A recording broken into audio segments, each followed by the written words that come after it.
김성근이라고 합니다. 감사합니다. 네, 제가 사실은 그 강릉에 온 게 태어나서 처음인데 아직 제가 바다 구경을 못했습니다만 한 5시간 반 정도 운전을 해서 왔습니다. 아침에 근데 굉장히 아름다울 거라고 생각하고 뭐 저녁에 다시 즐기도록 하겠습니다.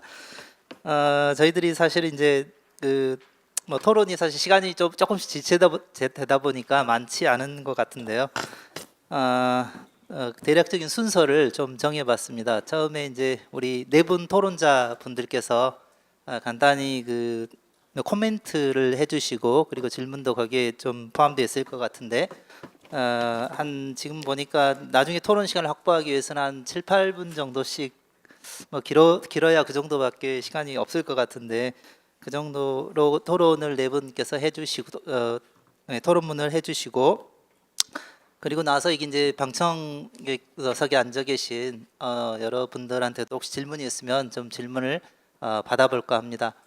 그리고 마지막에 여기 네 분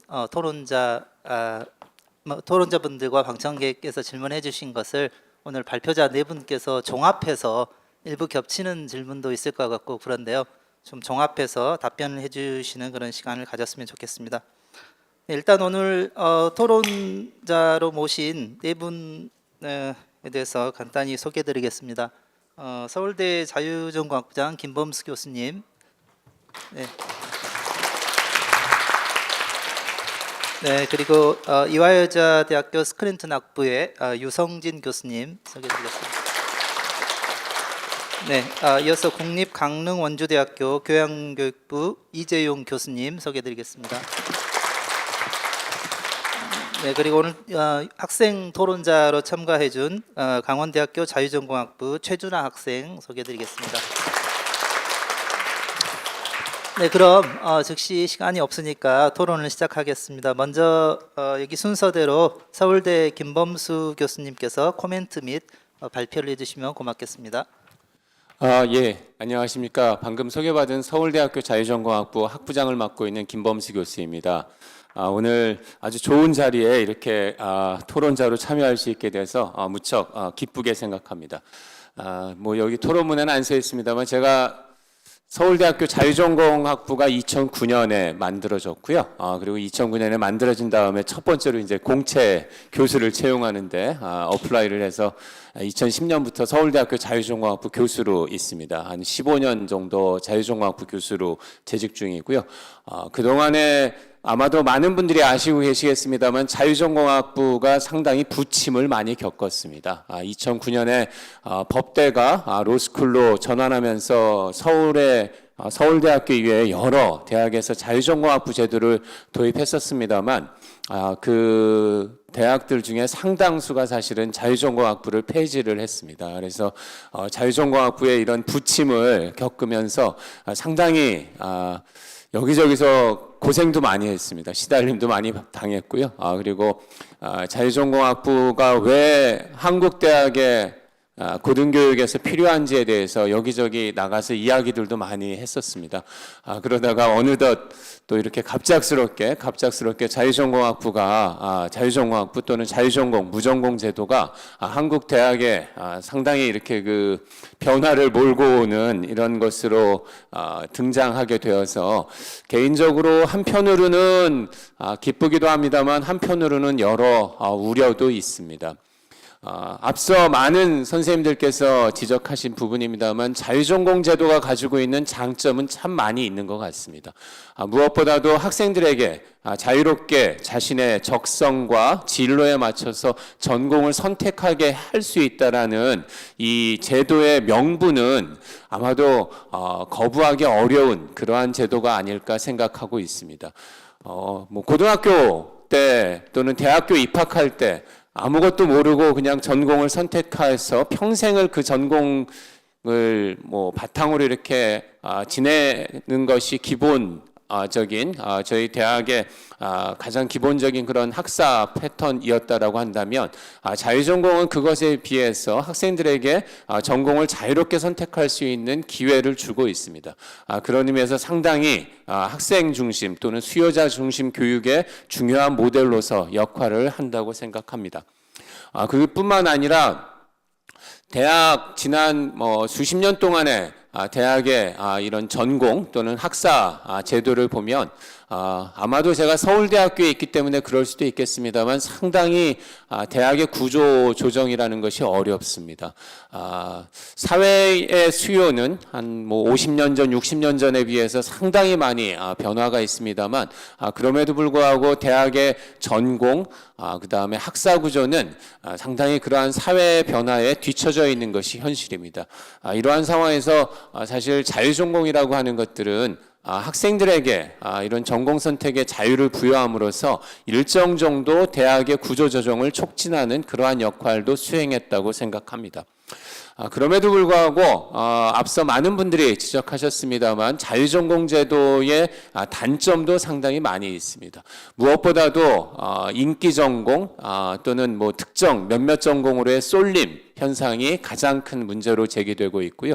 그리고 학생들의 중도 탈락률이 높다든가 그리고 더 본질적으로는 학생들의 선택에 맡기다 보니 학생들의 선택에 전공 선택에 맡기다 보니 학생들이 취업에 유리한 전공들 또는 조금 더 이렇게 그 사회에 나가서 좀 더 좋은 평판을 누릴 수 있는 전공으로 쏠리다 보니 기초학문에 대한 이런 것들이 좀 부족해지는 측면이 없지 않아 있습니다. 그래서 오늘 여기저기 제가 이렇게 말씀드리고자 하는 내용 중에 가장 중요한 내용은 어떻게 하면 앞으로 이렇게 자유전공 제도의 장점을 살리면서도 동시에 자유전공 제도가 가지고 올 수 있는 단점이라고 할까요? 부작용들을 줄일 수 있는 방안이 무엇일지 이런 부분들에 대한 고민이 좀 필요하다라는 생각이고요. 그런 취지에서 짧게나마 저희 서울대학교 자유전공학부 사례를 좀 말씀드리고자 합니다. 그리고 그 발표에 이어서 우리 그 성균관대와 그 다음에 강원대학교에서 말씀해 주셨던 내용들이 있는데요. 이 내용에 대해서 간략히 질의하는 순서로 말씀드리고자 합니다. 앞서 자유전공 제도의 가장 큰 문제점으로 이야기되는 것은 전공 쏠림입니다. 전공 쏠림이고요. 특정 전공으로 쏠림인데 어떻게 하면 이러한 쏠림을 완전히 없앨 수는 없겠습니다만 줄일 수 있을까에 대한 고민이 필요한 시점이라고 생각하고 있고요. 그러한 측면에서 서울대학교 자유전공학부가 어느 정도 쏠림이 있었습니다만 그러한 쏠림을 조금 완화할 수 있던 이유 중에 하나는 학생들의 소속을 1학년 이후에 다른 전공 선택한 이후에 이렇게 소속을 변경하는 것이 아니라 자유전공학부로 4년 동안 유지할 수 있었던 것이 가장 중요한 요인 중에 하나가 아니었던가 개인적으로 제 경험에 비추어서 생각을 합니다. 서울대학교의 경우에는 저희 자유전공학부 이전에 학부제를 했었던 경우도 있었고요. 그리고 자유전공학부와 동시에 자유전공학부가 운영되었던 시기에 2013년에서 15년으로 기억하고 있는데 몇몇 단과대에서 단과대 내에서 자유전공을 실시했던 적이 있습니다. 이렇게 지금 방송으로 유튜브가 나가고 있어서 어떨지 모르겠습니다만 특정 단과대 사회대에서 이런 그 자유전공 사회대 내에서 아까 그 성균관대의 대계열 사례와 마찬가지로요. 사회과학대학 내에서 자유전공처럼 자유롭게 전공을 선택할 수 있는 경우가 있었습니다. 근데 그때 당시에 사실은 저는 이제 외교학과 졸업이기도 합니다만 그 사회대에 계셨던 선생님들이 처음에는 자유전공학부 왜 이렇게 학생들이 경제 경영으로 많이 쏠리냐 이런 이야기들을 많이 하셨는데요. 나중에 사회대에서 그런 것을 운영한 이후에 정말 자유전공학부 이 정도면 성공이다라고 이야기를 하셨는데요. 저희가 경제 경영이나 이런 쪽으로 특정 인기학과로 쏠림이 한 50% 정도의 쏠림이 있었다라고 한다면 그쪽 그 사회대 내에서 했을 때는 그거보다 훨씬 더 심한 정도의 쏠림이 있었습니다. 그렇게 된 이유는 여러 가지가 있겠습니다만 그리고 저희 학부뿐만 아니라 사실 연세대학교라든가 이전에 다른 대학들에서도 이렇게 소속 변경으로 많이 했었는데요. 학생들은 여기 잠깐 적어놨습니다만 이렇게 해서 졸업장을 그 소속을 변경해서 졸업장을 주게 되면 당연히 그 졸업장이 우리 한국 사회에서 가지는 여러 가지 의미가 있기 때문에 그러한 이 졸업장이 가장 좀 더 이렇게 그 좋은 사회적 평판이 있는 그런 곳으로 소속을 이전할 유인이 많을 수밖에 없는 것 같습니다. 그래서 서울대학교의 경우도 그랬었고, 서울대학교 다른 단과대에서 시행했던 경우도 그렇고, 그리고 다른 여타대학에서 자유전공 학부를 폐지했었던 배경에도 상당수의 경우에 보면 이렇게 소속을 변경하는 그런 제도화에서 특정 인기학과 몇몇 학과로 쏠림이 과도하게 발생할 수 있었던 것 같습니다. 그에 비해서 저희 서울대학교 자유전공학부의 사례를 보면 학생들은 자유전공학부로 졸업을 하고 있기 때문에 자기가 소위 얘기해서 비인기 전공이라고 하는 전공을 선택한다고 하더라도 그런 전공을 선택하는 데 있어서의 부담감은 좀 덜했던 것 같습니다. 뭐 특정 뭐 이렇게 전공을 제가 막 이야기 드리기는 어렵습니다만 서울대 내에서도 다 아시다시피 인기 전공과 비인기 전공이라는 것이 나뉘어져 있습니다. 그렇게 나뉘어져 있는 상황에서 만약에 소속을 변경한다면 학생들은 상당히 그 인기 전공으로 선택할 수밖에 없는 그런 구조인데요. 저희는 서울대학교 자유전공학부라고 하는 이런 울타리 틀 안에서 묶여 있었기 때문에 학생들이 그러한 이 전공 또는 졸업장의 사회적 평판과 무관하게 비인기 전공을 선택하는 일들이 가능할 수 있지 않았나 생각하고 있습니다.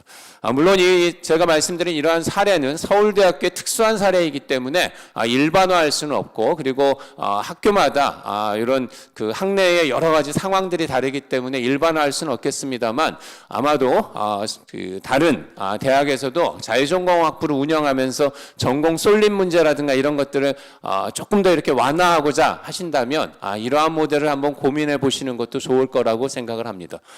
그와 더불어서 앞서 이야기했던 그 중도 탈락률이 높다라고 이렇게 이야기를 하셨었는데요. 서울대학교에서 자유전공학부는 중도 탈락률이 아마도 서울대학교에서 가장 낮은 교육기구 중에 하나입니다. 여러 가지 이유가 있겠습니다만 전공 선택이 자유로운 측면도 있고, 그리고 그것과 더불어서 4년 동안 사실은 소속을 유지하고 있기 때문에 학생들이 자유전공학부 학생이라고 하는 소속감이 상당히 강합니다. 그리고 앞서 우리 그 최한준 학생이 이야기했습니다만 여러 가지 저희들이 비교과 프로그램들을 운영하고 있고요. 상당히 많은 그런 그 노력을 통해 가지고 학생들이 이런 비교과 활동을 통해서 결속감을 유지할 수 있도록 저희들이 지원하고 있습니다. 이러한 결과 학생들 사이에서는 뭐 어디 가서 약간 이제 사실은 기존 전공에 가면 약간 외톨이가 되는 그런 측면도 있습니다만 언제나 그래도 자유전공학부에 들어오면 역시 여기가 우리의 집이구나 이런 생각들이 있고요. 그래서 상당히 학생들 사이에서의 결속감도 높은 편이라고 생각을 하고 있고, 학생들 사이에서 결속감이 높기 때문에 학생들이 이렇게 좀 뭐 대학생활 적응하는데도 상대적으로 좀 수월한 측면이 있었다라고 생각을 합니다. 그래서 이런 전공 쏠림의 문제와 그 다음에 그 학생들의 이 중도 탈락률을 높이는 데 있어서 소속을 계속 유지하는 것이 중요한 요인이 될 수 있지 않을까라고 생각을 하는데요. 이거는 뭐 앞서 말씀드린 대로 이게 서울대의 특수한 사례이기 때문에 일반화할 수는 없습니다만 그러한 부분을 좀 참고하시면 될 것 같습니다.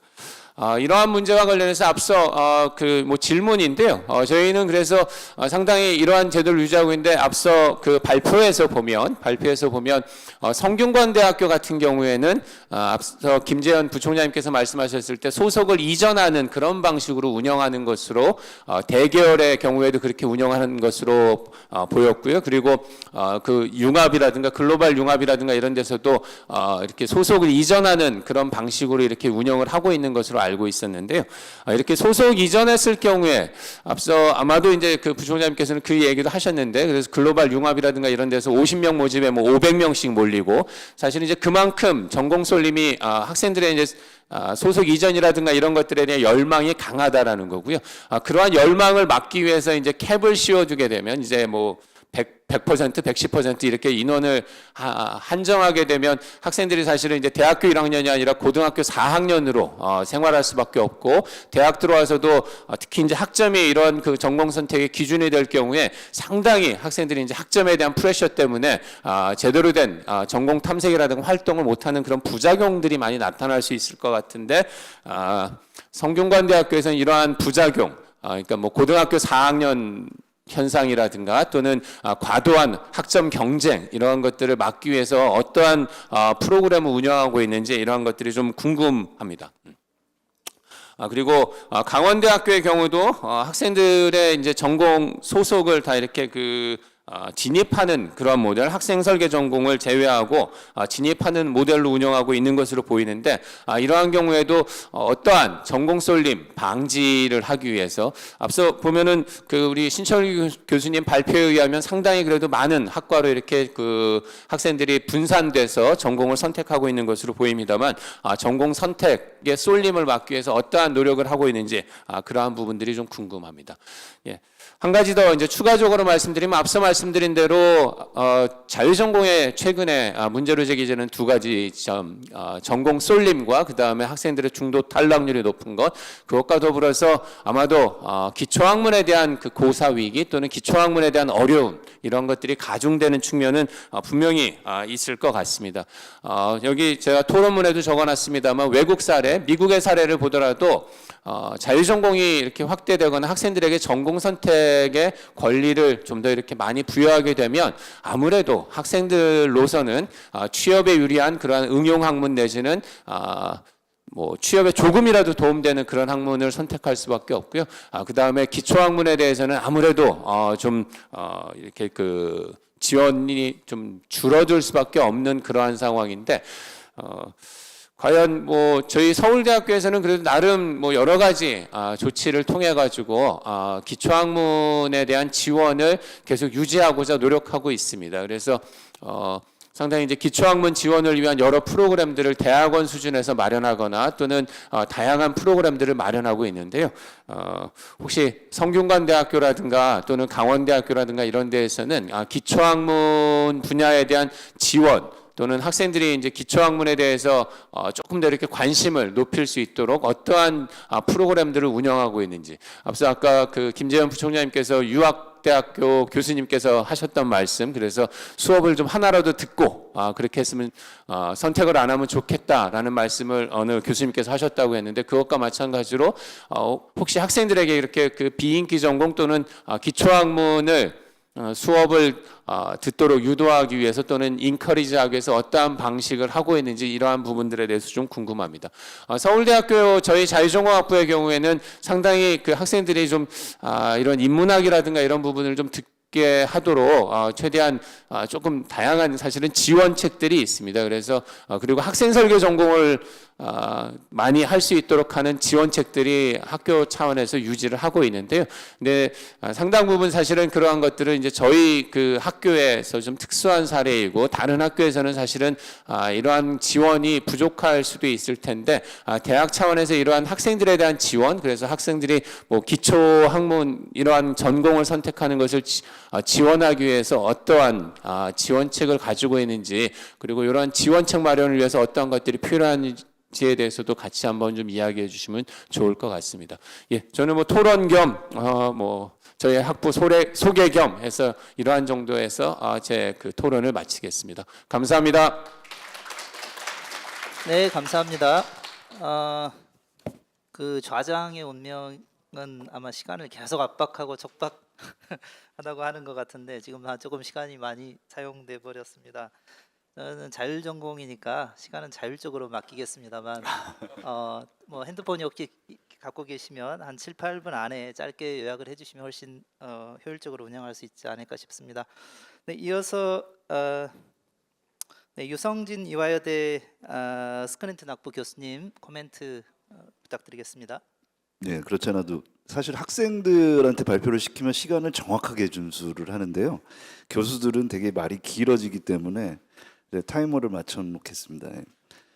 자, 저는 이화여대 스크린트 낙부 교수고요. 뭐 저도 이제 정치학을 전공한 사람이기는 합니다. 근데 우리 이제 앞서 김범수 교수님 말씀 주셨지만 이화여대 스크랜턴 학부도 법학전문대학원 이른바 로스쿨이 만들어지면서 이화여대 2007년에 만들어졌고요. 저는 2010년에 이제 스크랜턴 학부에 조인을 해서 벌써 저도 한 14년, 15년 정도 이제 경험이 좀 쌓여 있다라고 생각을 합니다. 근데 앞서 토론에서 이야기해 주셨던 것처럼 부침이 있었습니다. 말씀해 주셨던 것처럼 이 초기에 많은 대학이 자유전공이라는 이름으로 프로그램을 만들었는데 대부분 실패하거나 폐지되거나 뭐 그런 형태로 이어졌고요. 지금 명맥을 유지하고 있는 데는 성공적으로 운영되고 있는 데는 서울대 2대 정도라고 생각을 합니다. 근데 시대의 대세는 그런 것 같아요. 이게 다시 한 14, 15년쯤 지나서 다시 자유전공, 무전공에 대한 이 붐이 뭐 타율적으로 부과된 거기는 합니다만 이제 그런 이 움직임이 다시 나타나고 있다라는 측면에서 뭐 한편으로는 옛날 기억도 나고 한편으로는 좀 우려도 되고 뭐 그런 측면을 동시에 느끼고 있다라고 생각이 듭니다. 저도 이제 저의 경험을 비추어서 좀 이제 말씀을 좀 드려야 될 것 같은데 우리 신철균 원장님의 발표에서 제가 인상적으로 들었던 건 진짜로 할 거냐 하는 척만 할 거냐가 계속 머릿속에 남거든요. 근데 사실은 진짜로 하기는 굉장히 어렵습니다. 하는 척만 하기는 굉장히 쉽죠. 근데 하는 척만 하면 역시 한 2, 3년, 3, 4년 지나면 평가 안 좋아질 거고요. 자유전공 프로그램에 대한 세간의 인식도 안 좋아질 거고 학생들에 대한 선호도도 떨어질 거고 자유전공에 있는 학생들에 대한 일종의 이 불평 혹은 불만도 굉장히 커질 거다. 그건 자명해 보입니다. 그래서 사실은 프로그램을 어떻게 고안하느냐가 굉장히 중요한데 제일 먼저 중요한 건 뭐 시대적 필요성은 분명히 있죠. 이 통섭이고 융합형 인재에 대해서 누구나 다 이야기하는 세상이고 그게 사실은 무엇보다 필요하고 그건 학생들도 느끼고 학부형들도 느끼고 교수들도 느끼고 뭐 다 느끼는 현상입니다. 그걸 어떻게 길러낼 수 있는가라는 건데 하나는 제가 생각하기에는 프로그램의 내실화가 일단 있어야 되는 거고요. 또 하나는 그거를 재정적으로 인력적으로 지원할 수 있는 대학의 의지가 같이 가야 된다. 그 두 개가 같이 가지 않으면 100% 실패할 거다라는 생각이 듭니다. 첫 번째는 그 프로그램의 내실화에 앞서 아까 이제 서울대 자유전공학부는 입학 이후에 졸업할 때까지 이제 소속을 유지하는데 이화여대도 뭐 제가 설립할 때 있지는 않았습니다만 많은 고민을 하셨던 것 같아요. 근데 이화여대 스크랜턴 학부의 편제는 2학년 때 혹은 전공을 택하는 순간 사실 2학년 때 정하지는 1학년 말에 정하는 친구들도 있고요. 2학년 말, 3학년 말 하여튼 졸업 전까지만 정하면 되기 때문에 전공을 정하는 순간 소속은 옮겨집니다. 근데 다만 입학해서 들어온 학생들은 스크랜턴 학부의 교육 프로그램을 필수적으로 복수 전공으로 이수해야 합니다. 그래서 두 개의 이제 학위를 갖게 되는 거죠. 졸업할 때는 주전공과 이제 스크랜턴 학부의 전공. 그리고 또 한 가지 조금 이제 이 다른 대학과 차별점을 가질 수 있는 건 스크랜턴 학부 입학생들은 이제 주전공으로 소속을 옮겨가고 복수 전공의 형태로 이수를 하는데 다른 전공으로 입학한 학생들 중에서 1학년 말에 스크랜턴 학부를 복수 전공하겠다라고 이야기하는 친구들을 지원을 받아가지고 그 중에 일부를 선발을 합니다.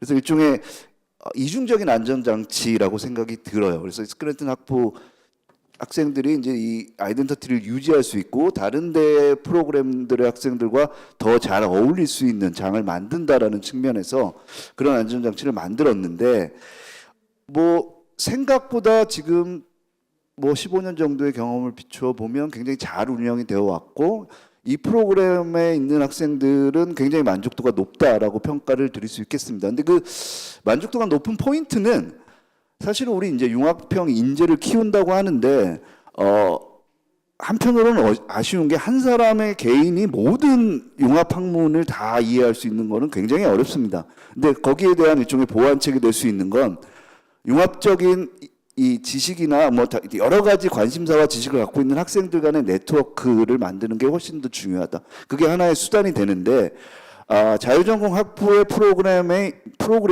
이제 그거를 만들어낼 수 있는 방식으로 만들어져야 된다라는 생각입니다.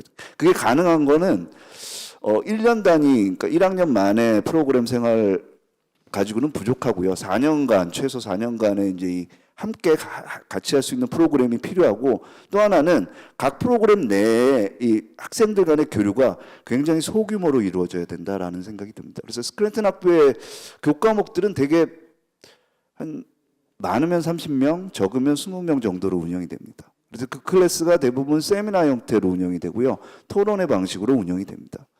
그러니까 학생들이 스스로 문제를 찾고 자기가 갖고 있는 생각을 공유하고 어떠한 이제 이 해결책을 찾아가는 방식으로 모든 수업이 운영이 되고요. 그러다 보니까 결과물은 이제 되게 소논문의 형태가 되죠. 그래서 시험 같은 거는 거의 보기가 어렵고, 근데 그런 방식으로 근데 학생들이 경험이 쌓이면 굉장히 사고의 폭이 굉장히 넓어진다라는 걸 제 스스로 느낄 수 있었다라는 생각이 듭니다. 그래서 그런 식의 이제 이 교과 프로그램의 고안이 필요하다라는 거고요. 또 하나는 우리 신철균 원장님 말씀 주셨던 것 중에 하나가 자유전공이라는 게 있고요, 무전공이라는 게 있는데 이건 분명히 구분을 해야 된다라고 생각이 듭니다. 지금 자유전공의 확대라고 하지만 실질적으로 많은 대학에서 도입을 하는 건 무전공입니다. 제가 무전공이라고 말씀드리는 건 자유전공의 프로그램에 내실화가 없는 무전공 학생들의 선발에 불과하다라는 거죠. 근데 그렇게 가면 100% 실패합니다. 무엇보다도 그 학생들을 케어할 수 있는 인력이나 이런 것들이 없기 때문에 그렇습니다. 그래서 많은 대학의 이제 무전공은 그냥 뭐 교양대학 혹은 뭐 다양한 이름으로 부르지만 거기에 이제 전임교원이 없는 경우가 허다하고요. 사실은 학생들은 뭐 중고등학교의 담임 선생님과 같이 이 전임교원이 있냐 없냐가 굉장히 큰 차이를 보입니다. 그래서 학생들이 이제 이야기를 할 수 있고 상담할 수 있는 전임교원의 존재는 반드시 필요하고, 그러려면 사실은 인원이 굉장히 많으면 거기에 상응하는 수의 전임교원이 필요한데, 제가 이제 대학의 의지라는 말씀을 드린 건 그거를 할 수 있을까라는 생각이 듭니다. 생각보다 굉장히 어렵다라는 거죠. 할 수 있으면 100% 성공하는 프로그램이고요. 우리 그 시대의 소명하고도 충분히 맞는 프로그램이 된다라는 거고요. 또 한 가지는 우리 이제 우려가 무전공 대입에서 많은 우려는 아까 이제 쏠림 현상입니다. 사실은 이 친구들이 전공을 택하게 되는 순간 학생들의 선호에 따라서 혹은 학부형의 선호에 따라서 선택하는 경우가 많기 때문에 특정 학과에 쏠림이 되죠. 그러다 보면 어찌 보면 대학의 입장에서는 굉장히 불평불만이 많은 혹은 굉장히 어려움을 겪으면서 편제 조정을 해왔다면 그거를 손쉽게 할 수 있는 수단이 될 수도 있습니다. 그러니까 이게 그렇게 악용되면 안 된다라는 거죠. 그러니까 그런 우려를 잠식시켜야 되는데, 그러려면 자유전공 프로그램에 대해서 학교 전체의 일종의 컨센서스라고 할까? 아이고, 죄송합니다. 끝났네요. 예. 제가 1분만 더 쓰겠습니다. 학교 전체의 인식이나 생각의 전환이 필요하다라는 생각이 듭니다. 그러니까 자유전공을 이수하는 학생들은 궁극적으로는 융합형 인재로 성장을 하면서 학교 전체에 도움이 되는 인재로 성장할 수 있는 예비 자산들입니다. 그래서 학교의 모든 구성원들이 그런 인식을 갖게 만드는 게 굉장히 중요하다라는 거고요. 한 가지 이 스크랜턴 학부라고 저희는 이제 부르는 이유는 스크랜턴은 이화여대를 설립한 선교사 이름입니다. 그러니까 메리 스크랜턴 여사의 이름을 따서 만들었는데, 처음에 시작부터 자유전공 학부에 대해서 학교 전체의 일종의 명예라는 이제 타이틀을 좀 부여한 거고요. 그리고 축적된 경험에 비추었을 때 자유전공 학부의 출신들이 주전공으로 이동해서도 굉장히 우수한 성과를 보이고 있다라는 게 입증이 됐습니다. 그렇기 때문에 사실은 큰 불만이 별로 없는 거다. 사실은 뭐 인원이 많지 않기 때문에 그렇습니다. 근데 인원이 늘어나면 쏠림 현상은 훨씬 더 커지겠죠. 근데 뭐 그런 측면이 있고요.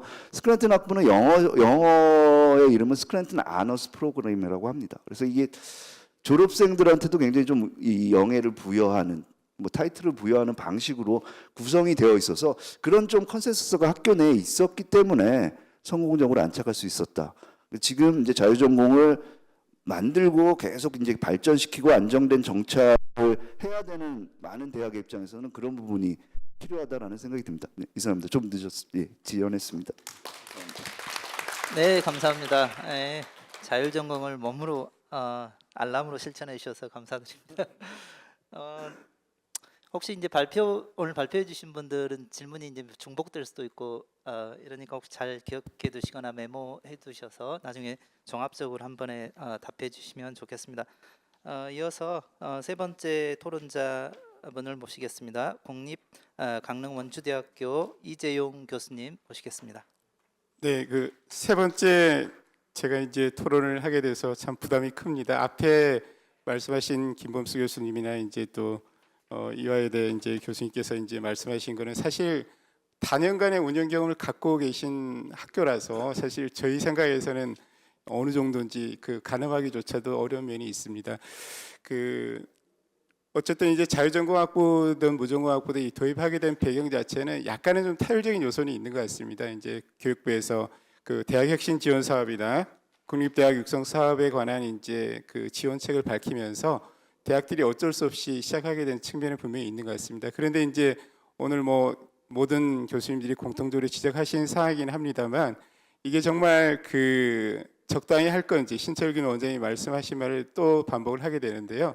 이게 진짜 제대로 할 건지 적당히 하고 말 건지 그리고 이제 또 한 말씀 더 기억나는 거는 이게 정말 학생들에게 진짜 얼마나 도움이 되는 건지 그리고 사회는 어떤 내가 이렇게 도움을 줄 수 있는 건지 그런 부분까지 진지하게 고민을 해야 된다는 이제 그런 또 중압감을 또 느끼게 됐습니다. 제가 소속되어 있는 국립강릉원주대학교 같은 경우에는 2025년도에 그 교육부에서 흔히 말하는 유형 1로 그 자유전공학부를 도입을 하게 됩니다. 그래서 정원 처음 시작은 이제 62명으로 시작할 거고요. 그 다음에 120명으로 정원이 늘어납니다. 그리고 단과대학에서 인문대학에서 또 이제 성균관대에서 이제 그렇게 운영하시듯이 단대에서 또 이렇게 자유전공학부가 또 운영될 예정입니다.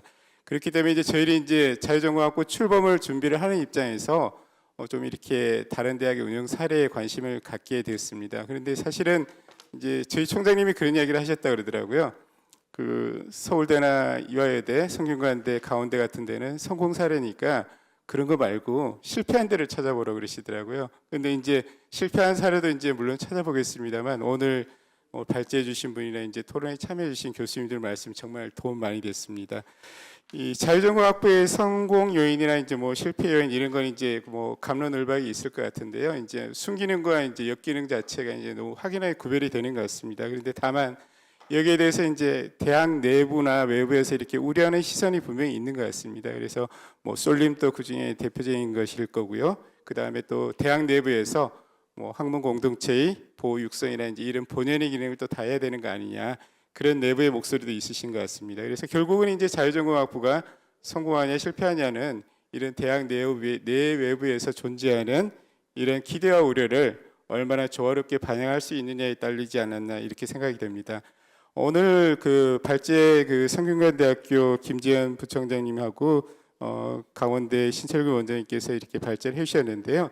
이제 출범을 준비를 하면서 여러 가지 이제 눈에 띄는 것들을 좀 많이 봤습니다. 성균관대학교 같은 경우는 이제 학부대학도 운영하신 경험이 길고, 그다음에 LC라는 이제 또 고유한 아주 좋은 제도가 있더라고요. 그래서 정말 학생들을 어떻게 밀착해서 지도를 해야 되는지 그런 이제 중요한 모델이 될 것 같습니다. 강원대학교 같은 경우도 이제 저희하고 이제 뭐 곧 통합을 앞두고 있습니다만 사실은 이제 뭐 학생 설계 전공부터 시작해서 최근에 이제 또 취업 지원관 채용까지 굉장히 이렇게 선도적인 모습을 많이 보여주고 계시더라고요. 그래서 그런 부분도 참 이렇게 감명 깊게 기억을 했던 것 같습니다. 오늘 뭐 저는 이제 뭐 제 학교 운영 경험이나 이런 게 따로 말씀드릴 게 없기 때문에 이제 발제해 주신 그 김재현 부총장님과 신철균 원장님께 이제 주로 이제 질문을 좀 몇 가지 드릴까 합니다. 대부분 앞에서 이제 또 발제를 해주시면서 또 답을 해주셨던 것 같아요. 그래서 중복되지 않는 것만 좀 이렇게 좀 여쭤보고자 합니다. 김재현 부총장님께 먼저 드릴 질문인데요. 이제 기존에 이제 대결 제도를 운영을 해오고 계셨는데 이제 또 280명 정도로 해서 자유전공 기회를 또 이렇게 모집을 따로 이렇게 하시게 됐는데요. 이제 뭐 특별한 뭐 배경이 있으신지 그걸 좀 여쭤보고 싶고요. 그다음에 이제 그 대계열 운영과 관련해서는 이제 그 전공 예약제가 갖는 의미에 대해서는 좀 부분적으로 설명을 해주셨는데 뭐 이제 전공 예약제가 또 이제 뭐 저희가 이제 피상적으로 생각할 때는 이제 아까 그 교수님 말씀하셨던 부분 중에 학과 운영이 되는 최소 기준 뭐 이런 말씀이 힌트가 될 것 같긴 한데 혹시나 뭐 그것 말고도 이런 전공 예약제가 어떤 갖는 의미나 이제 이런 기능 같은 게 있는지 그걸 한번 여쭤보고 싶고요. 그다음에 이제 제가 좀 궁금한 거는 이제 학생들 선택권이 가장 이제 뭐 관심사일 것 같아요. 그런데 학과 진입 대상자의 약 91.3%가 읽지만 학과로 최종 진입을 했다 이제 이런 말씀을 하셨는데요. 이제 그 제가 이제 여기 오기 전에 이제 성균관대 학생들이 이렇게 유튜브로 이렇게 자유전공학부 소개한 영상이 있더라고요. 그걸 보고 왔는데 그런 이야기를 하더라고요. 이제 성적을 대체로 자기가 알고 지원을 하기 때문에 약간의 이제 학과 서열화되는 그런 의미도 있다 이런 이야기를 했던 것 같아요. 그래서 혹시 이제 이런 그 것과 관련해서 저희도 이제 궁금한 거는 이제 저희는 이제 계열 구별 없이 뽑고 학과 진입에도 장벽이 없습니다. 그렇기 때문에 이 학생들을 이제 처음에 입학을 했을 때 전공, 희망 전공이나 이런 것에 대해서 사전 수요 조사를 해야 될 것 같아요. 해야 될 것 같은데 그러면 이제 성균관대학교 같은 데서는 이런 학과 진입 관련해서 사전에 이렇게 조사를 하는지 그리고 하게 되는데 이제 그런 이제 학과 선택을 바꾸게 되는 어떤 요인이 어떻게 분석을 한 게 있는지 좀 그런 게 궁금합니다. 다음에 이제 신철빈 원장님께 드릴 질문인데요. 이제 그 교양 그 거버넌스 관련해서 이제 시간이 모자라서 말씀 많이 못 해주셨는데요. 교양 융합 모델하고 학부 대학 모델 이 두 개가 교육이나 행재정적 측면에서 어떤 장단점이 있는지 뭐 간략하게 좀 말씀해 주시면 좋을 것 같습니다. 그리고 이제 그 자유전공학부 학생들에 대해서 이제 필요한 여러 가지 이제 리소스들이 많이 있는 것 같은데 의외로 이제 공간 문제가 많더라고요. 그래서 인력과 공간이나 이런 측면에서 좀 이렇게 확보를 해야 될 필요성이 있는 부분이 있는지 그런 걸 좀 여쭙고 싶습니다. 마지막으로 이제 공통 질문입니다. 이제 공통 질문은 쏠림하고 중도 탄력률에 대한 부분인데 중도 탄력 두 학교 모두 대학 평균보다는 월등히 높은 거로 이제 대학 알림에서 확인을 했습니다. 혹시 이런 것과 관련해서 이제 고민하고 계신 게 있는지 그리고 이제 끝으로 하나 더 질문 드릴 거는 학사 운영상에도 어떤 이제 예상하지 못했던 점을 또 이렇게 조하게 되시는 경우도 있지 않았을까 싶습니다. 그런 게 있었다면 좀 운영 경험을 한번 또 듣고 싶습니다. 네, 이상으로 마치겠습니다. 감사합니다. 네, 네. 이재용 교수님 감사합니다. 질문 굉장히 디테일한 질문 몇 가지 해주셨는데 나중에 답변을 해주시기로 하고 마지막으로 우리 학생 토론자입니다. 강원대학교 자유전공학부 최준하 학생의 토론 시작해 주십시오. 네, 안녕하십니까. 강원대학교 자유전공학부 학생설계전공 이수하고 있는 최준하라고 합니다. 저는 단도직입적으로 질문으로 들어가고 싶은데요. 일단 먼저 최한준 서울대학교 학우생분의 발표를 굉장히 인상 깊게 들었는데 주제탐구 세미나 같은 경우에는 저희 학생설계전공 강원대학교 학생설계전공 학우들도 어제까지도 되게 흥미롭게 재밌게 듣고 온 수업인데 동명의 수업이 강원대에도 있거든요. 근데 아예 강의 진행 자체가 다르더라고요. 그리고 또 최한준 학우님께서 이제 아이디어를 내셨던 베리타스에 대한 설명을 듣고 제가 이 수업에 대해 만약에 직접 생긴다면 실제로 들어보고 싶다라는 욕심이 생길 정도였습니다. 그러다 보니 자연스럽게 그렇다면 자유전공 학부끼리의 학점 교류는 가능할까라는 생각이 들었지만 실제 지금도 여러 학교의 학점 교류 정책은 이미 존재를 하지만 이를 실제로 활용하는 학생들은 많지가 않은 데다가 심지어 자유전공 학부는 다른 학생들보다 바쁘다는 이유로 이를 생각할 여유조차 없는 것이 사실입니다. 그래서 혹시 자유전공 학부 학생들과 간의 학점 교류의 관계에 대해서 어떻게 생각하시는지 또 그리고 각 대학의 자유전공 학부에서 서로 학점 교류 수업이 생긴다면 직접 들으러 여러 지역을 다니실 의향이 있으실지 궁금합니다.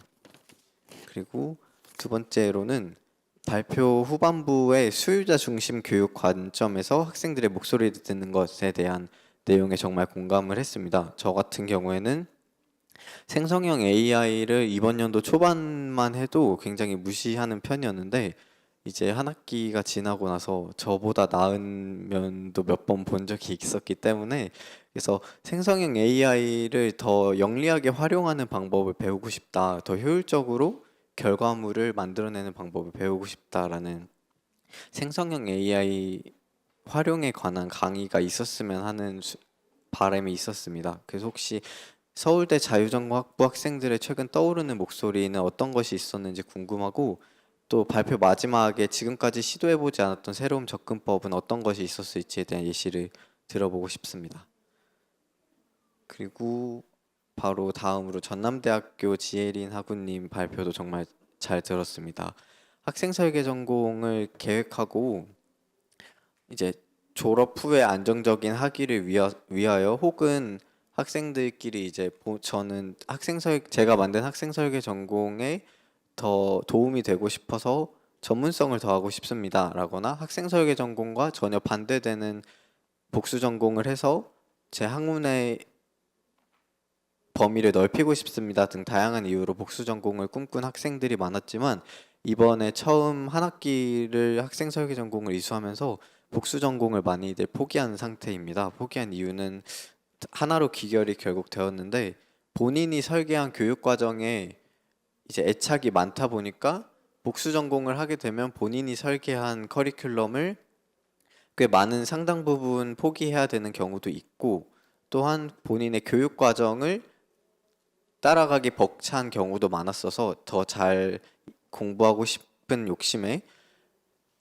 본인의 노력과 시간 같은 자원이 분산될 것 같아서 복수 전공을 포기하는 사례가 많았습니다. 그래서 이런 현실적인 벽을 느끼고 있는 와중에 전남대학교 발표를 들으면서 이제 자유정보 학생들이 복수 전공의 의무라고 하셨기 때문에, 혹시 복수 전공을 이수하시면서 고충은 어떤 것이 있었는지, 또 어떻게 극복했는지, 복수 전공을 이수할 때의 장점, 이것을 들어보고 싶습니다. 그리고 다음으로는 자유전공 학부 졸업을 논문이 아닌 보고서로 전환했다는 내용을 듣고 저희 교수님들께서도 많이 고민을 하고 있다고 잠시 들은 적이 있었기 때문에, 혹시 논문이 아닌 보고서로 전환했을 때 학생들 입장에서는 그 장점뿐 아니라 단점은 따로 없었는지, 혹시 논문과 보고서가 아닌 전혀 새로운 방식에 대한 논의가 있었는지 궁금합니다. 그리고 마지막으로 공통질문 2개 드리고 마치겠는데요. 자유전공 학부를 이수하면서, 그리고 자유전공 학부를 다닌다고 지인에게 얘기를 할 때마다 동시에 드는 생각은 과연 전문성, 전공의 깊이에 대한 부분을 충분히 이제 가져갈 수 있는지에 대한 고민과 걱정이 많았습니다. 흔히 말하는 문어발식 공부로 어려움이 더 많을 것이라고 예상을 하게 되기 때문인데요.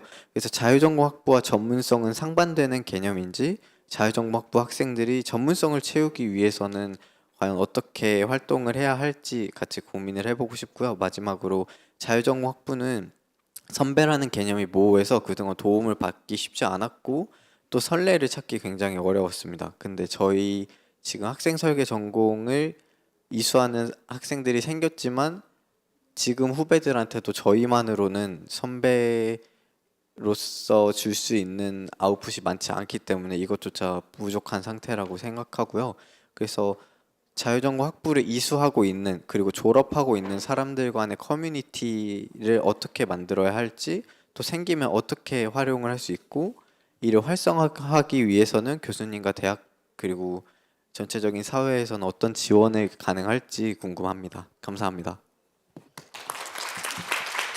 네, 대단히 감사합니다. 네 분 먼저 토론 코멘트 해주셔서 감사드리고, 이어서 저희도 이제 여기 앉아 계신 방청석에 앉아 계신 분들한테 몇 개의 질문을 받고 공통으로 나중에 답변을 하는 시간을 갖도록 하겠습니다. 혹시 오늘 발표자분들에 대한 코멘트나 혹시 질문이 있으실까요?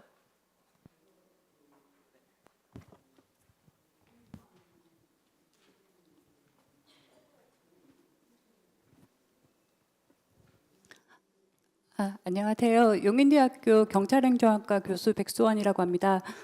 오늘 여러 가지 자유전공학부에 대한 의미 있는 말씀들 잘 경청하였습니다.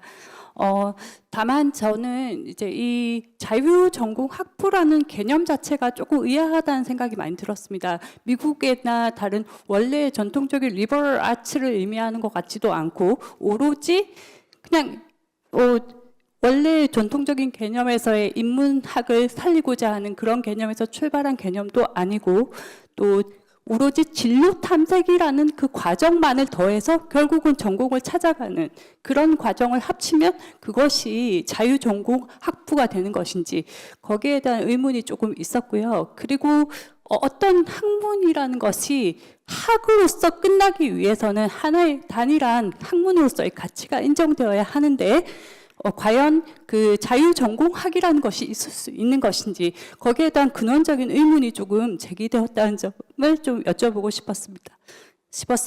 그리고 결국은 이 과정을 통해서 융합전공을 하든지 혹은 전공의 어떤 다른 특성을 본인이 찾아가는 그 과정에서의 의미가 있는 것이라면 그것은 자유전공학부 학생뿐만 아니라 모든 전체 그 학생들을 위해서 필요한 과정이기 때문에 대학이 당연히 해주어야 되는 과정이 아닌가라는 생각이 들었기 때문에 더더욱이나 이러한 자유전공학부라는 혹은 학과라는 단일의 개념에 묶일 것인지에 대한 근원적인 좀 의문이 들었습니다.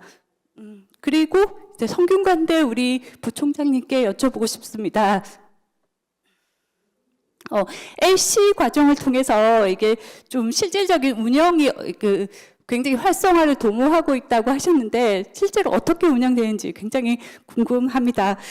그리고 300명의 아까 말씀하셨던 복수 전공자들에 대한 교육이 굉장히 인원수가 생각보다 많은데요. 그 전공자들이 다 어떤 식의 교육을 받을 수 있었는지, 뭐 그냥 온라인 수업만으로도 충분했던 것인지, 아니면 학교에서 강의실 등을 전폭적으로 지원해 줄 수 있었는지, 뭐 교수 인력들이 조금 더 충원이 되었는지 이런 것들이 궁금합니다. 또 결정적으로 이렇게 된다면 일반 전공자들에 비해서 라포 형성이 조금 약할 수 있는데 이런 것들을 극복하기 위한 해결 방안도 말씀 부탁드리겠습니다. 감사합니다.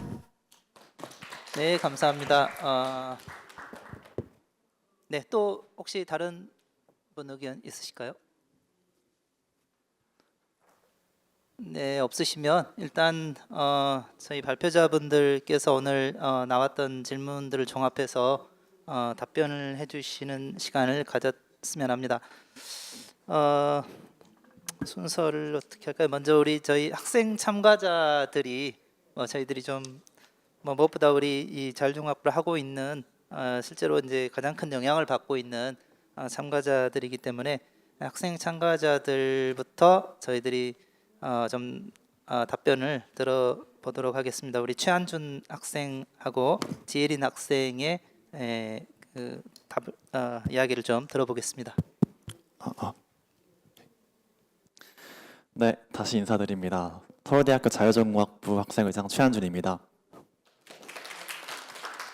네, 제 발표 주의 있게 잘 들어주시고 질문 남겨주셔서 굉장히 감사드립니다. 총 4가지 정도의 질문이 있는 것 같은데 순차적으로 한번 답변을 드려보도록 하겠습니다. 학점 교류 수업에 대한 내용이 첫 번째였던 것 같은데 제가 이 토론문을 일찍 받아봤어서 혹시 이 학점 교류라는 것이 있으면은 할 의향이 있니? 라고 제가 학생의 사람들과 제 주변 친구들께 많이 물어봤습니다. 그래서 결론은 학점 교류 자체는 굉장히 긍정적이었습니다. 예를 들면 서울대에는 법학이나 범죄학을 바탕으로 전공하고 싶어하는 학생이 있을 때 설계 전공으로 하면 되지만 그 학부생 수준의 법학 강의가 거의 존재하지 않고 사실 지금 현재는 없다시피 하고 있습니다. 그래서 이러한 강의들을 다른 대학에 듣는다든지 아니면은 제 친구 중에서 또 건축학과를 희망하는 친구가 있는데 그 친구는 공간 디자인이나 아니면 호텔 경영학에 관심이 있는데 그러한 것들이 서울대 내에 개설이 되지 않고 이제 그러한 교수님들이 계시지 않아가지고 그런 걸 하기가 어렵다라고 조금 불만 내지 의견을 얘기해 주신 적이 있었습니다. 그래서 그러한 차원에서 뭔가 배우지 못하는 것을 배우러 간다 차원에서 학점 교류는 굉장히 긍정적이지만 하지만 자전 학생들끼리 학점 교류는 그렇게 유인이 크게 되지 못했던 것 같습니다. 왜냐하면 아무래도 자전 내에서 이루어지는 것은 조금 더 뭐 활발히 뻗어나가기 위한 또는 각자가 가진 전문성을 바탕으로 융합하는 그런 수업이 적어도 서울대 자전에서는 이제 그러한 수업을 중심으로 되어지고 있는데 그러한 것들을 다른 학교에서 할 이유는 크게 못 느끼는 것 같고 학교 내부에서의 비교과 프로그램, 교과 프로그램에 충분히 만족을 하고 있는 것도 있는 것 같습니다. 그래서 진짜 뭐 또 아까 제가 말씀드린 베리타스 수업 같은 경우에는 뭐 자전 내부에만 하는 수업이 아니라 서울대 또는 학교 전체를 대상으로 이런 수업을 했으면 정말 좋을 것 같다라고 하는 차원에서 말씀드린 거였고 그래서 이러한 차원의 수업이 모든 대학들에도 적용이 되면 참 좋을 것 같다라는 취지에서 말씀드렸다는 것을 답변드립니다. 두 번째로는 새로운 접근법에 대해서 어떠한 예시가 있는지에 대해서 또 자전에서 어떠한 이슈가 있는지에 대해서 질문 주셨었는데요. 뭐 가장 크게 학부대학 설립 이슈가 있었을 것 같습니다. 학부대학이라는 새로운 교육 조직 또는 그런 학사 조직을 설립하면서 본부에서도 그리고 또한 그 변화의 중심에 있는 자전 학생들도 굉장히 크게 고민이 많았습니다. 현재 상황을 말씀을 드리면 결국에 학부대학 설립 추진단 실무위원회에 제가 학생회장 학생 대표로 위원 배석으로 참석을 하고 있고 각 분과장님들, 그 부처장님들과 직접 소통을 하면서 여러 가지 피드백도 서로 하고 아까 제가 말씀드렸던 베리타스 강좌들이나 뭐 여러 가지 내용들을 직접적으로 건의를 드리고 있습니다. 이 회의를 매 주마다 진행을 하고 있는데 저는 이러한 식으로 모든 대학들이 의사결정을 할 때 무조건적인 탑다운 방식의 의사결정이 아니라 바텀업 또는 함께 적어도 학생들이 원하는 것이 무엇이고 어떠한 것들이 해결됐으면 좋겠다. 이런 것들이 사실 학생들 입장에서 이 목소리가 나올 때 저는 쉽게 해결될 수 있는 것이라고 생각을 하고 있거든요. 그래서 그래서 제가 회의에 들어갈 때도 다 교수님들이시지만 서로 의견 굉장히 존중받고 있다고 느끼고 제가 의견 얘기했을 때 실제로 제도적으로 받아들여지고 있는 부분도 굉장히 크다고 느끼고 있습니다. 저는 그러한 부분들에 있어서 조금 학생들과 활발한 소통이 있었으면 좋겠다 하는 그러한 새로운 접근법을 말씀드린 거였다는 답변 드립니다. 그리고 뭐 저에 대한 질문은 아니었지만 아까 전남대에 질문하신 것 같긴 한데 그 복수 전공 또는 다전공 의무에 대해서 말씀하셨는데 저도 할 말이 있어서 조금 말씀을 드리면 사실 자전 같은 경우에는 다전공이 할 수 있다가 아니라 거의 해야 한다로 인식을 하고 있습니다. 그러니까 당연히 2개 이상의 전공을 하는 것을 당연하게 생각하고 있고 그거에 대해서 누구도 그게 안 좋다고 생각하지 않고 오히려 내가 원하는 전공을 2개나 할 수 있다고 이러한 측면으로 받아들이는 경우가 굉장히 많은 것 같고 또 김범수 교수님께서 아까 그 자유로운 전공 선택, 경무솔리의 방지를 말씀하시면서 소속 유지에 대해서 말씀해 주셨는데 그 부분도 굉장히 동의하는 바이고 또 저는 다전공도 굉장히 큰 도움이 된다고 생각합니다.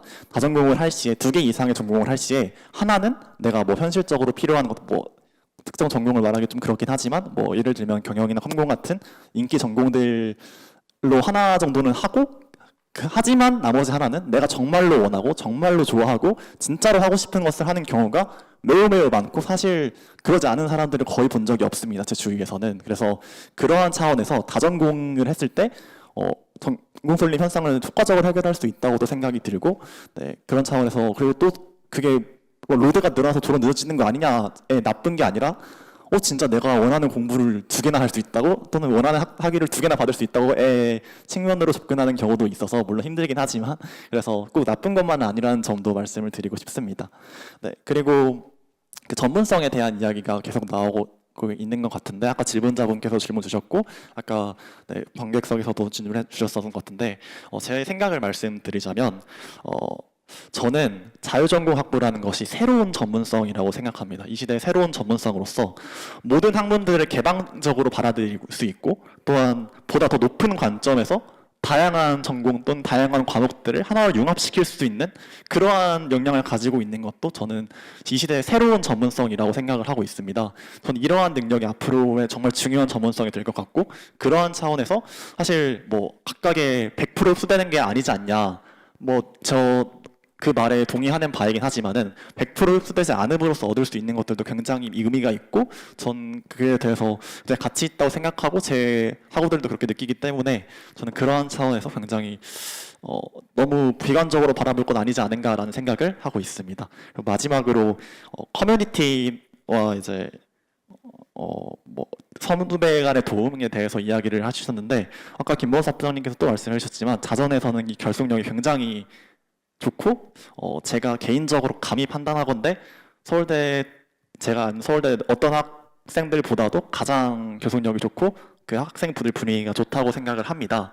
이 이유는 이제 학생들이 주도하는 형식의 이제 전설 캠프나 아니면은 교수님들께서 주도해 주시는 뭐 결의 캠프라고 해서 이제 매 연마다 모든 자전 뭐 졸업생 학부생 다 모여서 하는 캠프가 있는데 그런 행사들 만날 때마다 또 선배님들하고 선배님께서 나 이런 거 도와줄게 뭐 이런 식으로 많이 도움을 주시고 또 자전이라는 것 자체가 두 가지의 전공을 선택함에 있어서 아까 같은 뭐 철학이나 수학 같은 것들을 어떻게 창조적으로 결합시킬 수 있을까 있을 때 사실 교수님들의 도움도 굉장히 중요하지만 선배님들께서 말씀해 주시고 또 그 어떤 그 전공을 하신 교수 선배님들이 어떤 분야에 나가 있는지를 저희가 알 때 굉장히 그거에 도움을 많이 받고 이 전공은 좀 어려울 것 같다 생각하다가도 마음을 바꾸는 경우가 좀 많이 있습니다. 그래서 그러한 측면에서 좀 커뮤니티가 형성이 되는 것 같고 제가 저희 그 자율전공 서울자율전공학부가 사실 학부대학 설립에 있어서 초반에 조금 마찰이 있었어서 이제 협의체를 구성하려는 생각이 있었어서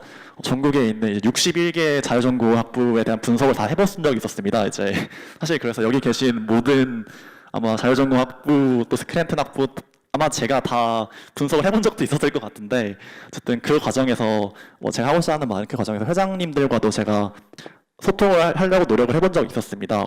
혹시 어떤 체제를 가지고 있고 또 어떤 비교과 프로그램들을 가지고 있나요? 또는 뭐 어떠한 점에서 학생들의 고충은 무엇인가를 질문을 아주 많은 대학에 했었는데 다들 하시는 말이 이런 질문에서 너무 감사드리고 또 뭐 앞으로 이런 교류 있을 때 기회 연락하면서 서로 도움 많이 줄 수 있으면 좋겠다라고 모든 대학에서 다 그렇게 연락이 왔었습니다. 그러한 측면에서 봤을 때 자율전공학부생들끼리 학생들끼리의 이 커뮤니티를 만드는 것도 전혀 어렵지 않겠다라고 생각을 하고 있고 또 만약에 뭐 지금은 그렇지 않지만 언제라도 저희 학교에서도 필요한 일이 생긴다면 그렇게 도움을 드리려고 하고 도움을 받으려고 할 것 같아서 그러한 측면에서 충분히 답변 드릴 수 있을 것 같습니다. 네, 저는 여기까지 답변 드리도록 하겠습니다. 감사합니다. 네, 이어서 지혜린 학생 부탁드리겠습니다. 네, 그 첫 번째로 복수 전공 이수시 이렇게 생길 수밖에 없던 고충이나 이러한 고충을 극복해 나가는 방법 그리고 복수 전공을 이수했을 때 장점 이걸 이렇게 세 가지를 물어보셨는데 우선 전남대 자율전공학부는 복수 전공이 의무로 규정되어 있기 때문에 이렇게 자기설계 전공 내에서 커리큘럼을 작성할 때 상당한 어려움이 발생합니다.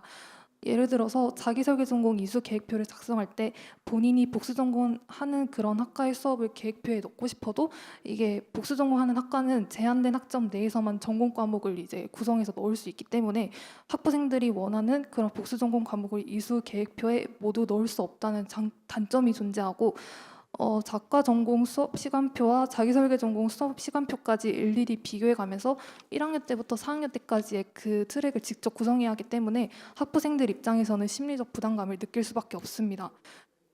하지만 복수 전공을 이수하게 되면서 얻게 되는 가장 큰 메리트는 자율전공 학부만이 실현할 수 있는 융합성 향상입니다. 대학이라고 하는 것은 이제 본인만의 학문을 광활하게 탐구해 나가는 지적 공간이라고 생각하기 때문에 그러한 관점에서 자율전공학부 커리큘럼을 따라가고 그에 맞는 복수 전공을 이수하게 되면 그 각 학과들의 고유한 특성을 분명히 인지할 수 있을 뿐더러 자신에게 필요한 능력을 습득하고 다양한 분야에 적용시킬 수 있기에 종합적 학문에 대한 융합성을 효율적으로 도출해낼 수 있습니다. 결과적으로 타카에 비해 자율전공 학부생들은 다방면의 전문 지식을 함양할 수 있고 앞으로의 학습 태도에 대한 수용력과 창의성이 부각될 것이라 생각합니다. 복수전공 이수 시에 여러 고충이 존재하지만 선배나 조교님, 교수님의 멘토링 또는 면담 등을 통해서 전반적인 복수전공 이수에 대한 궁금증을 해결하고 자기설계 전공 시의 요건들을 상세히 지도받고 조언받게 되면 그 전에 가지고 있던 학부생들의 복수전공 부담감이 크게 감소할 것입니다. 그리고 두 번째로 질문 주신 게 졸업 논문 대신 졸업 보고서로 대체했을 때의 단점, 논문 혹은 보고서가 아니라 새로운 방식에 대한 이제 논의에 대해서 물어보셨는데 우선 졸업 논문은 본인의 전공에 대한 깊은 이해력이나 통찰력을 이제 요구하고 동시에 학습의 연장선이자 4년 동안 습득한 전공 지식을 총괄하여 논리적 글쓰기를 입증하는 과정, 즉 대학 전공 이수의 활용 정점이라고 볼 수 있기 때문에 이러한 논문을 작성함으로써 학부생들에게 더욱 전문적인 지식이라던가 능력을 습득할 수 있게 하며 학자로서의 가능성을 한층 더 넓힐 수 있게 합니다. 전공 보고서는 이런 졸업 논문과는 달리 자기 평가를 통한 최종 이수 과정표만을 제출하기 때문에 논리적 글쓰기의 부재로 인한 의사 전달 능력이 감소하며 다양한 관점에서 문제를 분석하고 해결하고 평가하는 그런 비판적인 사고력을 향상하는 데 어려움이 존재할 것입니다. 네, 그리고 질문하신 졸업 논문이나 보고서가 아닌 새로운 방식에 대한 논의는 현재 학부 내에서 꾸준히 이루어지고 있으며 저 또한 이 질문에 대해서 최대한 많은 방안을 도출해 보려고 이제 노력했는데 아무래도 학부생들이 다양한 그런 전공을 이수하다 보니까 전공의 다양성으로 인해서 타카처럼 뭐 독후감을 작성한다던가 전공과 관련한 자격증을 획득하는 방법 등에 있어서 이렇게 수많은 변수가 존재했기 때문에 아직까지는 전공 보고서 제출로 졸업 요건을 충족하는 게 학부 내에서의 최선책이라고 생각합니다. 세 번째로 자율전공학부와 전문성은 상반되는 개념인지 그리고 자율전공학부 학생이 전문성을 채우기 위해서는 어떤 활동이 있는지 질문을 주셨는데 저는 오히려 이 두 가지가 서로 연관성을 지닌다고 답변 드리고 싶습니다. 물론 자율전공학부는 보통의 학과처럼 1학년 때부터 4학년 때까지 정해져 있는 전공 과목의 커리큘럼이라던가 그런 트랙 과정이 특별히 존재하지 않을 뿐더러 자율전공학부 내 전공 과목 개수도 타카에 비해 많지 않습니다. 또한 특정 학문 하나에만 집중해서 연구하지 않고 여러 전공을 탐색해야 하기 때문에 타카 자체에 대한 전문성은 학과 자체에 대한 전문성은 타카에 비해 당연히 떨어질 수밖에 없지만 자율전공학부가 전문성이 완전히 무해 상태로 존재한다고 간주하진 않는다는 의미입니다. 학부에서 이수해야 하는 학점이 적지 않기 때문에 이러한 학점 내에서 여러 학과의 전공 수업을 수강하고 복수 전공으로 추가 학점까지 채우게 되면 타카에서 충족하는 전문성을 자율전공 학부생들도 충분히 습득할 수 있다고 생각합니다. 그리고 자율전공학부 학생이 전문성을 채우기 위한 방법으로는 자기설계 전공 또는 학생 설계 전공 커리큘럼에 포함시키지 않은 과목들을 추가적으로 수강하는 방법이 있습니다. 대표적인 예가 저희 학부처럼 복수 전공을 이수해서 특정 분야에 대한 전문적인 지식을 따로 습득하는 것입니다. 또한 본인이 필요하는 학문 분야와 관련해서 여러 가지 활동을 주도함으로써 전문성을 향상하도록 하는 방법도 존재합니다. 공통된 관심사를 가지고 다양한 의사를 공유하는 그런 대외 활동을 통해서 타인과 본인의 학문적인 시각을 비교하고 특정 전공에 대한 분석 접근 능력을 함양할 수 있다고 생각합니다.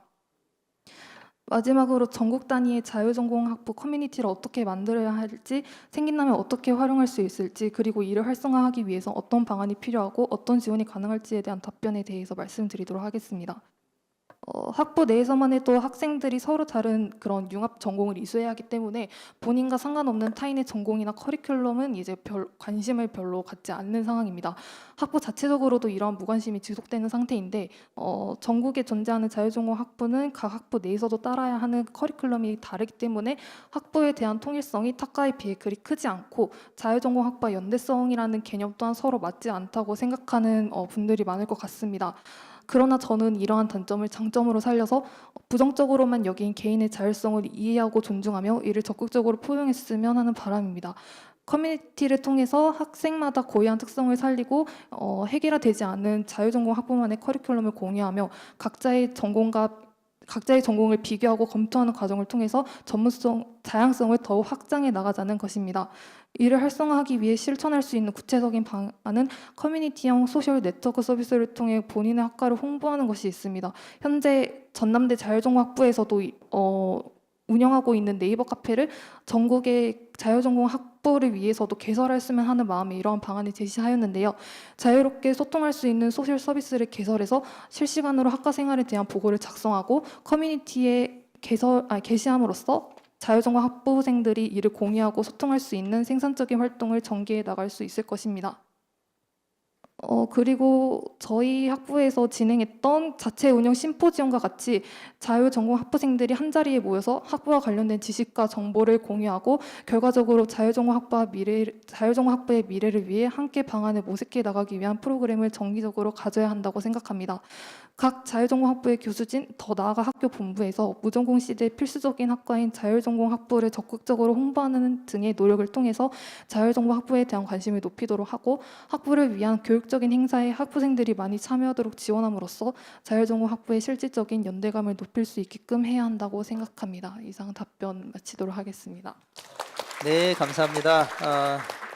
두 토론, 두 발표자의 코멘트 잘 들었습니다. 감사합니다. 자, 그래서 이어서 두 분 발표자의 코멘트가 남아 있습니다. 먼저 김재현 교수님, 오늘 저녁에 다 하고 나가실 수 있을지 모를 정도의 답변을 많이 받으셨는데, 네, 제 시간이 사실 많지 않게 됐어요. 한 7분, 네. 6, 7분. 네, 예. 성균관대 김지현입니다. 제가 태어나서 이렇게 질문 폭탄을 받아본 게 아마 오늘 처음인 것 같고요. 너무 많은 질문을 하셔서 이거에 대한 걸 다 어떻게 일일이 답변할 수는 없을 것 같긴 한데요. 제가 최대한 뭐 아는 한도 내에서 빨리빨리 답변 드리도록 하겠습니다. 일단 좀 오해를 하시는 부분이 몇 가지 있는 것 같아요. 대계열로 저희가 들어오는 거하고 이번에 내년부터 뽑는 자율전공과는 일단 별도로 보시면 되고요. 그리고 제가 아까 설명드릴 때 글로벌 융합학부를 말씀드렸는데 그거는 정가기 때문에 그거는 또 복수전공하고 다른 개념이기 때문에 그거는 또 다르게 보시면 되고, 그건 우리 학교에서 특별하게 운영하는 다른 정가를 허용하는 그런 프로그램이기 때문에 그거는 좀 다른 쪽으로 보시면 될 것 같다는 생각이 들고요. 일단 대계열 쪽에 이제 뭐 질문들이 많이 있으셨어요. 저희가 대계열 쪽에 이제 계열로 뽑는데 이제 전공 예약제로 미리 대학을 올 때 수시할 때 자기가 전공을 무슨 전공으로 가겠다 예약을 하고 원서를 쓰는 학생들이 있습니다. 그러니까 그런 학생들은 당연히 1학년 마치면 계열로 들어와서 1학년 마치면 자기가 선택한 전공으로 바로 가게 되어 있고요. 그거는 변경을 할 수가 없습니다. 단 그 학생들이 한테는 저희 학교는 지금 복수 전공을 워낙 많이 권장하고 학생들이 복수 전공을 워낙 많이 하고 있기 때문에 본인이 어쨌든 선택한 전공 예약제고 그걸 통해서 2학년에 자기 전공을 선택한 전공으로 가지만 복수 전공을 하는 학생들이 워낙 많다. 지금 학교적으로 제가 정확히 퍼센테이지는 모르지만 60% 정도가 지금 우리 학교에서 복수 전공을 하는 걸로 알고 있고요. 엄청나게 많은 학생들이 복수 전공을 하고 있다. 자기 전공을 두얼로 하고 있다고 보시면 되고요. 그런 쪽에서 좀 커버가 되지 않을까 생각이 들고요.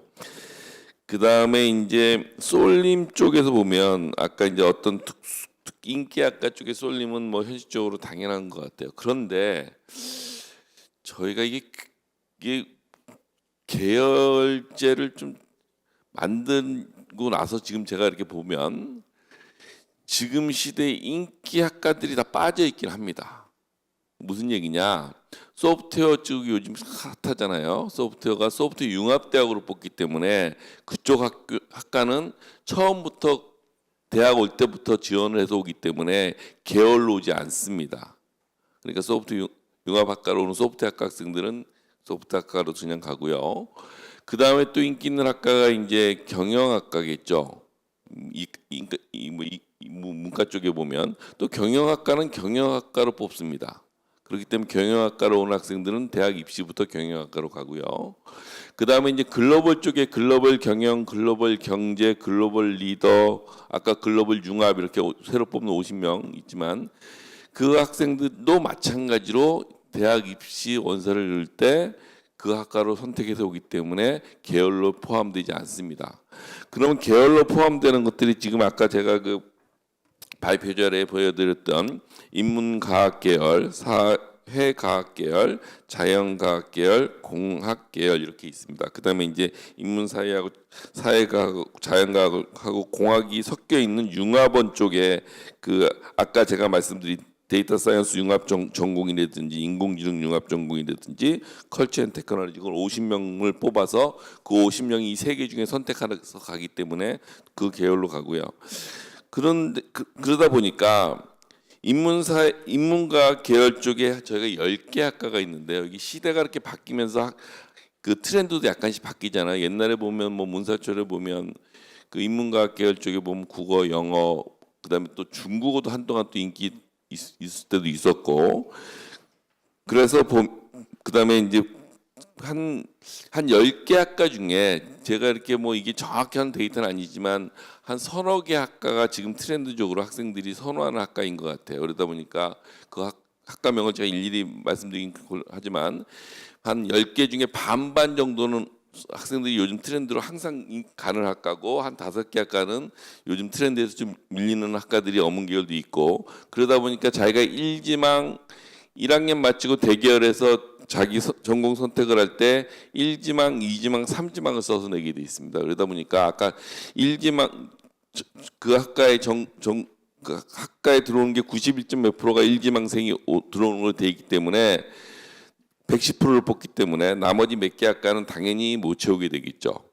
그렇게 되는데 아까 제가 말씀드린 전공 예약제로는 학생들이 잡혀져 있기 때문에 그 학생들은 그 학과로 배정이 되기 때문에 학과 운영에는 지금 현재로는 그렇게 어려움은 없다 이렇게 말씀드릴 것 같고요. 그 전공 예약제를 거는 학과들이 모든 학과가 다 걸지는 않습니다. 그러니까 아까 제가 뭐 경제학과 같은 경우는 전공 예약제 인원을 한 명도 안 받습니다. 그러니까 다 계열로 들어와서 계열에서 1학년 마치고 오는 게 있고요. 뭐 문과대학에서도 무슨 학과는 전공 예약제를 자기네들 안 받는다. 뭐 중어중문학과도 사실 전공 예약제를 한 명도 안 받습니다. 옛날에 인기가 있었기 때문에 본인들이 이제 선택을 안 한 거죠. 그래서 이게 대계열로 저희가 그 처음 만들 때 그 당시에 전공 예약제를 몇 프로 할 거냐를 학교와 협상을 해서 그 당시에 결정된 퍼센테이지이기 때문에 그 퍼센테이지가 지금 그대로 오고 있는 상태고요. 그 어느 정도는 지금 분배가 되고 있다. 대교에 맞추고 또 그다음에 뭐 사회과학 계열도 봐도 사회과학 계열에도 인기 있는 학과들이 있습니다. 뭐 경제학과, 통계학과 그 안에 보면 여러 학과들이 있는데 뭐 미디어 커뮤니케이션 학과가 옛날에 신방과잖아요. 그럼 뭐 여기도 마찬가지로 10개 학과 정도가 있는데 그 중에 한 5개 정도는 항상 인기가 있는 학과들이에요. 그러다 보면 한 서너 개 학과가 이제 거기서 밀려나고 트렌드에 맞춰서 지원을 안 하기 때문에 그게 시대의 변화에 따라서 대기열상에서 학생들이 1학년에서 2학년 갈 때 전공 원하는 선택을 할 때 분산은 많이 되는 편이다. 그러다 보니까 한쪽으로 하나의 학과로 일방적으로 쏠리는 경우는 거의 없다라고 보시면 돼서 전공 1지망 퍼센테이지가 그렇게 90% 이상 나오는 거라고 보시면 될 것 같습니다. 그다음에 자연과학 계열도 마찬가지입니다. 거기도 보면 문화생지가 있고요, 식품생명, 그다음에 융합생명, 뭐 요즘 바이오 메카트로니스 이런 쪽이 다 요즘 또 트렌드하게 인기가 있기 때문에 분산은 잘 되는 것 같고요. 공과대학도 옛날에 뭐 기계공학과가 잘 됐는데 요즘 또 기계공학과 좀 많이 밑으로 빠졌는데 여기도 보면 뭐 화공과, 뭐 건설환경, 뭐 요즘 또 신소재 이런 데도 워낙 핫하잖아요. 나노공학과 그러다 보니까 여기도 그 뭐 학과가 6-7개 되는데 6개 정도 되는데 많이 분배가 되는 것 같아서 저희가 대기열에서 그 캡을 110%를 씌워놓기 때문에 학과별로 어느 정도는 지금 쏠림 현상은 지금 막고 있다.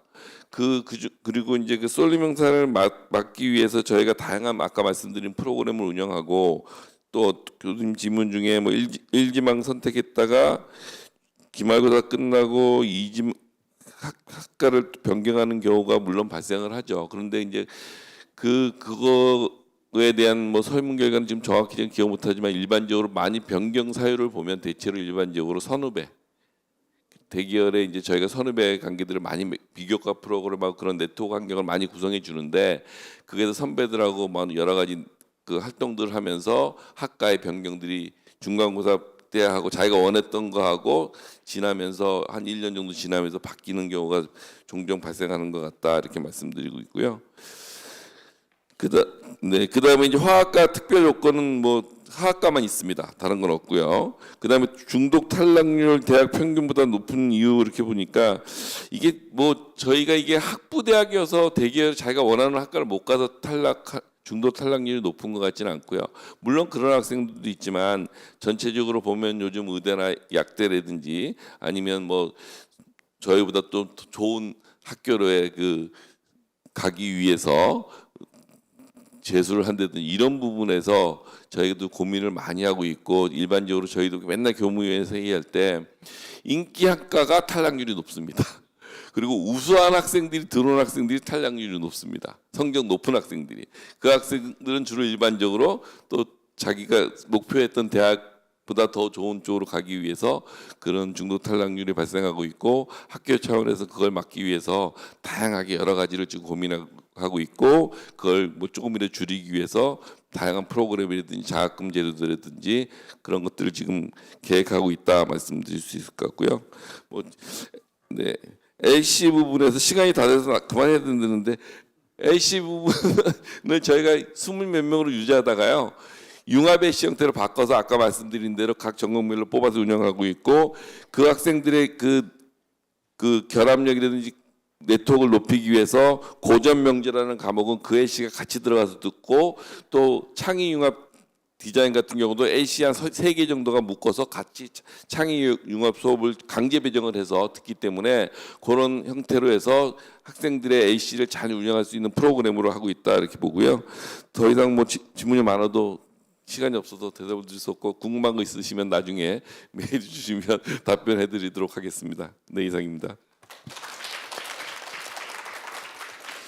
네, 저는 주최 측이기 때문에 공부도 중요하지만 또 식사도 우리가 지켜야 돼서 딱 1분만 쓰도록 하겠습니다.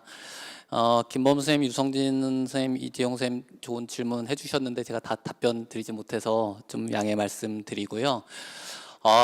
오늘 포럼의 소감은 잘한 게 있다. 우리 학생들을 중심에 더 세우고 말을 들은 거다라고 생각합니다. 최현준 학생, 지혜린 학생, 최준 학생 참 흐뭇하고 대견합니다. 그리고 오늘 참여한 학생들도 다 그런 학생들이라고 생각하고요. 진짜 내 자식 우리 자식인 것처럼 아주 뿌듯합니다. 앞으로도 잘 성장할 거다라고 생각이 들고, 우리 자유전공학부가 앞으로 잘 되려면 이 학생들이 어떤 생각과 어떠한 관점과 어떻게 생각하고 있는지를 잘 들으면 된다라고 생각이 듭니다. 그리고 오늘 중요한 또 역사적인 날이라고 생각이 드는데요. 전국 자유전공학부 협의체를 오늘 발대식을 합니다. 일단 4개 대학 중심으로 시작을 하고요. 교수와 학생들이 함께 시작합니다. 사실 요즘 이 독자 생존과 무한 경쟁이 난무하고요. 우리 서로 동반 성장해야 되지 않겠습니까? 이런 경험과 노하우를 함께 나누고자 하니까 아까 말씀드린 질문해 주신 쏠림 현상이라든지 어떤 유행과 같은 자잘학부 이런 문제들 함께 고민해 나갔으면 좋겠습니다. 유튜브에 많이 참여해 주시고 또 이렇게 대면에 함께 해 주신 여러 대학 선생님들과 관계자분들 진심으로 감사드립니다. 감사합니다.